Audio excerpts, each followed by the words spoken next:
мында жоғары жағы үш батырма бар. Соны басқанда мына екіншісі болып тұрады өзі. Настройка профиля деген. Соны басасыз. Жоқ, е салық азамат. Ол сосын мында иін, өзіңіздің иініңізді тересіз. Мысалы жібересіз, қазір телефоныңызға SMS келеді 1414-тен 4 санды. Егер номеріңіз тіркелген болса, көп адамда тіркелген шығар. Менің иінім тарап. Егер болмаса, оны соңға барып тіркетесіздер. Мысалы, мында 4 санды енді өзіңіз ойдан шығарасыз, ұмытпайтындай қылып. Мына неден опросниктен өтудің қажет жоқ, басында шығатын. Ұншық кете бересіздер. Батырманы қайттан басамызда, мында 5-ші болып тұрады. Декларация тапсыру. Және ең астында декларация тапсыру деп өзі көк кнопка болып тұрады астында. Соны басасыз. 250-ді ішіне таңдайсыз, тапсыратыңыз 250. Жылын міне 2023 бастапқы болады. Бірінші рет тапсырыватсыздар. Сосын резидент.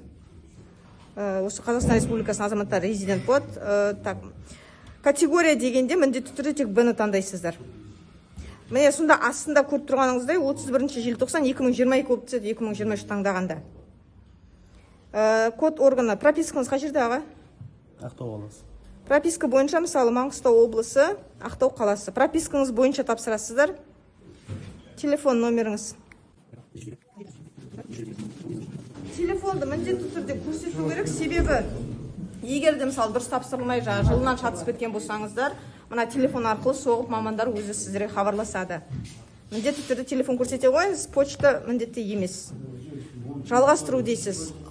Мысалы, мында нелер шығады, мысалы, сіздің шетелдегі мүлкіңіз туралы, көлігіңіз туралы егер бар болса, бәрі иностранным осыны бар болса, егер әрине толтырасыздар, жоқ болса, онда толтырмай астына өтіп кете бересіз.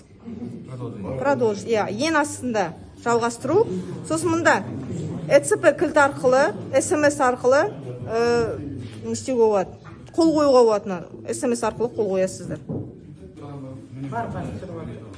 Серватор сосын жіберіп қойдым WhatsApp арқылы. Көрерсіздер.